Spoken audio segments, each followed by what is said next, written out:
ভিডিওটিতে ক্লিক করার জন্য আপনাদেরকে জানাই অসংখ্য ধন্যবাদ। আপনারা দেখছেন আপনাদের প্রিয় YouTube channel West Bengal DA salary. West বেঙ্গলের ডিএর আপডেট এবং বেতন বৃদ্ধির আপডেট প্রত্যেক দিনের জন্য পাবেন, তাই অবশ্যই চ্যানেলের সাথে থাকুন, চ্যানেলটিকে সাবস্ক্রাইব করে রাখুন পরবর্তী নতুন আপডেট পাওয়ার জন্য। এভাবেই বাড়বে পেনশন। লক্ষ কর্মচারীদের জন্য সুখবর, কেন্দ্রীয় সরকারের মাস্টার প্ল্যান এইভাবেই কিন্তু বাড়তে চলেছে পেনশন।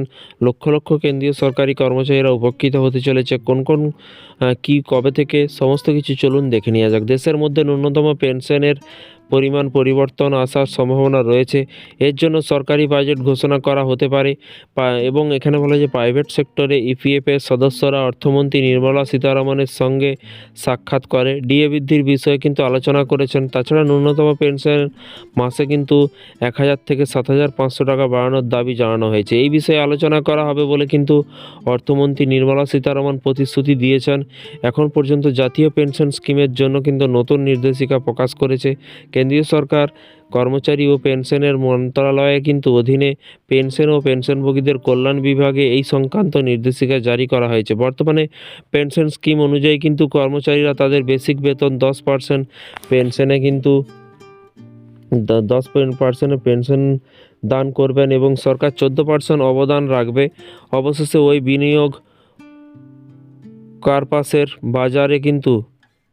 কারপাসের বাজারে আসা আয়ের ভিত্তিতে পেনশন নির্ধারণ হবে। এটি বর্তমানে পরিবর্তন হচ্ছে এবং 1 এপ্রিল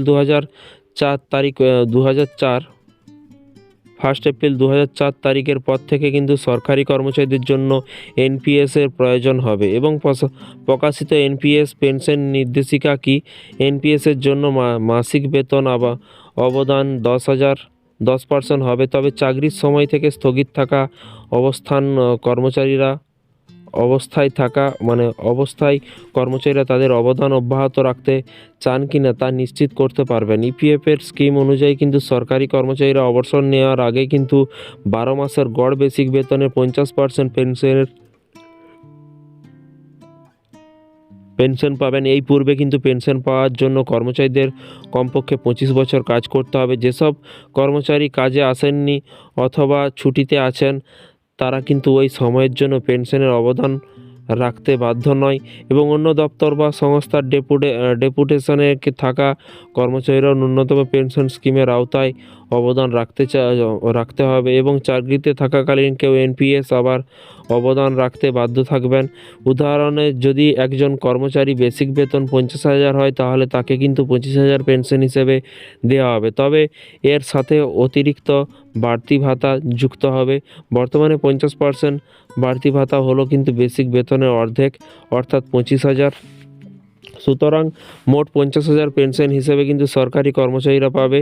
এটি ভিত্তি করে কিন্তু অন্য আয়ের হিসাব করা যেতে পারে। কখন শুরু হবে? আগামী অর্থ বছরে থেকে কিন্তু জাতীয় পেনশন স্কিমের সদস্যদের জন্য একটি বিকল্প থাকবে, যা নিশ্চিত পেনশন প্রদানকারী একীভূত পেনশন স্কিম এবং পরিবর্তন করা যেতে পারে। নতুন পেনশন স্কিমে ইপিএফের তারা একটি নির্বাচন করতে পারবেন। ইউপিএস পেনশন স্কিমের অধীনে তারা কিন্তু নতুন স্কিমের তুলনায় বেশি পেনশন পাবেন। একীভূত পেনশন স্কিম এবং জাতীয় পেনশন স্কিমের মধ্যে কিন্তু পার্থক্য কি? একীভূত পেনশন স্কিমের অধীনে কিন্তু অবসরপ্রাপ্ত যদি কমপক্ষে 25 বছর চাকরি করে থাকেন তাহলে কিন্তু তাদের শেষ 12 মাসের গড় বেসিক বেতনের 50% পেনশন রূপে কিন্তু পাবেন। 10 থেকে 25 বছর কাজ করা কর্মচারীদের তাদের চাকরির মেয়াদ অনুযায়ী কিন্তু পেনশন দেয়া হবে। এই নতুন স্কিমটি 1 এপ্রিল 2025 থেকে কার্যকর হবে এবং 31 মার্চ 2025-এর মধ্যে অবসর গ্রহণকারী কর্মচারী এই স্কিমের সুবিধা পাবেন। তো ফ্রেন্ডস, বিষয়টি বুঝতে পারছেন। এই ছিল আজকে একটি ছোট্ট আপডেট। এই ধরনের প্রতিদিন সরকারি কর্মচারীদের লেটেস্ট আপডেট পেতে অবশ্যই চ্যানেলটিকে সাবস্ক্রাইব করে পাশে থাকা বেল আইকনটিতে প্রেস করে রাখুন পরবর্তী নতুন আপডেট পাওয়ার জন্য। ভালো থাকবেন, সুস্থ থাকবেন এবং নিজের খেয়াল রাখবেন।